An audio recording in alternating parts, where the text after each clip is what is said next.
ఈరోజు పొడి పొడిగా ఉండే ఉప్మా ఎలా చేయాలో చూద్దామండి. చాలా టేస్టీగా ఉంటుందండి. దానికోసం ముందుగా నూకను బాగా వేడి చేసుకోవాలండి. ఎర్రగా అయితేనే టేస్టీగా ఉంటుందండి. ఎర్రగా అయినంత వరకు వేగనివ్వాలి. చిన్న మంట మీద వేగనివ్వాలండి.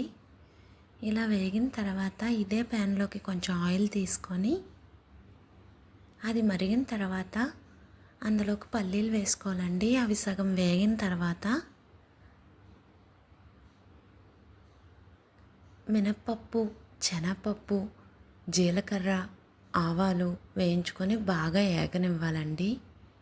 బాగా ఏగితేనే అవి క్రంచీగా ఉంటాయండి. ఉప్మా తిన్నప్పుడు బాగా తగులుతాయి.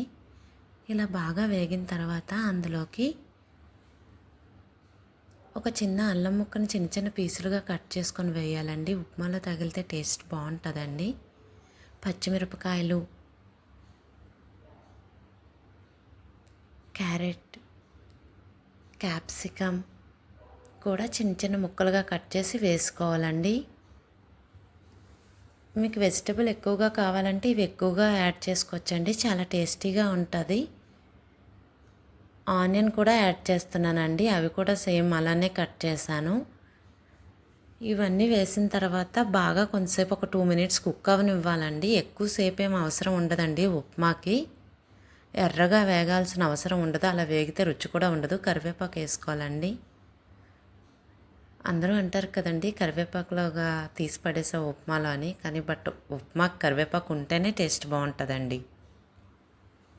ఒక ఎండుమిరపకాయ కూడా వేసుకుంటున్నానండి. ఆల్రెడీ నేను పచ్చిమిరపకాయలు వేసుకున్నాను కదండి. కారం ఎక్కువ తినాలనుకున్న వాళ్ళు ఎక్కువ వేసుకోవచ్చండి. ఒక 1 to 2 మినిట్స్ కుక్ అయితే సరిపోతుందండి. ఎక్కువసేపు ఏం అవసరం లేదు. మరి క్రంచీగా ఉండకుండా మెత్తపడడానికి అంతే. మీరు ఇందులోనే సాల్ట్ వేసుకోవాలండి. నూకేసినప్పుడు ఆ సాల్ట్ అంత బాగా మిక్స్ అవ్వదు. ఎందుకంటే మనం ఎక్కువ వాటర్తో కుక్ చేయం కదా ఉప్మాని. కొంచెం వేగిన తర్వాత ఇందులో మీ టేస్ట్కి సరిపడా సాల్ట్ యాడ్ చేసుకోవాలండి. సాల్ట్ వేసిన తర్వాత కూడా ఇంకొంచెంసేపు కుక్ అవ్వనివ్వాలి. ఈ ఉప్మా చూడడానికి చాలా కలర్ఫుల్గా కూడా ఉంటుందండి. నేను సాల్ట్ యాడ్ చేస్తున్నానండి ఇప్పుడు.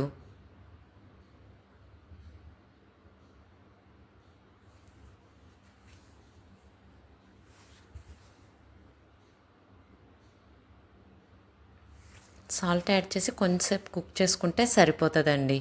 ఇప్పుడు ముందుగా వేపు ఉంచుకున్న గోధుమ నూకని అందులో వేసుకోవాలండి. నేను బాగా వేపడం వల్ల కలర్ఫుల్గా వస్తుందండి ఉప్మా. దీన్ని కూడా ఒకసారి బాగా మిక్స్ చేసుకోవాలండి. ఎందుకంటే మనం వాటర్ ఎక్కువ వేయం కాబట్టి ఇది బాగా మిక్స్ చేసుకుంటేనే బాగుంటుందండి. ఇప్పుడు మీరు చేత్తో కొంచెం వాటర్ చిలకరించుకోవాలండి.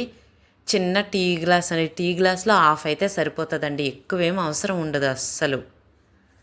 ఇలా చిలకరించుకున్న తర్వాత ఒక్కసారి బాగా మిక్స్ చేసుకొని దీన్ని మూత పెట్టేసి ఒక 7 మినిట్స్ అలా కుక్ అవనివ్వాలండి. చిన్న మంట మీదే కుక్ అవనివ్వాలండి. ఎప్పుడూ మంట పెద్దది పెట్టకూడదు, మాడిపోతుంది, కుక్ అవ్వదు. ఇంత కొంచెం వాటర్ సరిపోతుందా అనిపిస్తుందండి, బట్ సరిపోతుంది. మీరు కూడా ఒకసారి ట్రై చేసి చూడండి. మూత పెట్టేసి ఒక 7 మినిట్స్ కుక్ అవనివ్వండి. 7 మినిట్స్ అయిన తర్వాత ఒకసారి తీయండి. తీసి మళ్ళీ ఒకసారి కలపాలండి. మరి ఒకసారి బాగా కలుపుకుంటే ఎక్కడైనా చిన్న చిన్న ఉండల్లా ఉంటే అవన్నీ విడిపోతాయండి. ఎక్దమ్ పొడిలా ఉంటుందండి ఉప్మా. పొడి పొడిగా ఉంటుంది. మరొకసారి మూత పెట్టేసి ఇంకొక 2-3 మినిట్స్ కుక్ అవనివ్వాలండి. ఇలా కుక్ అయితే సరిపోతుందండి. చాలా టేస్టీగా ఉంటుందండి. You must try this. ఎవరైనా కొత్తగా ఏదైనా ట్రై చేసిన వాళ్ళు ఎప్పుడు కూడా ఎక్కువ క్వాంటిటీ ట్రై చేయకండి. కొంచెం క్వాంటిటీతో ట్రై చేయండి. అప్పుడు టేస్ట్ బాగా వస్తే నెక్స్ట్ టైం ట్రై చేస్తారు. చూసారా అండి, ఎంతో టేస్టీగా ఉన్న ఉప్మా రెడీ. చాలా టేస్టీగా ఉంటుందండి. మీ ఇంట్లో వాళ్ళందరూ ఫిదా అయిపోతారు. ఫస్ట్ టైం చేసిన ది బెస్ట్ చేశానని. Thank you so much.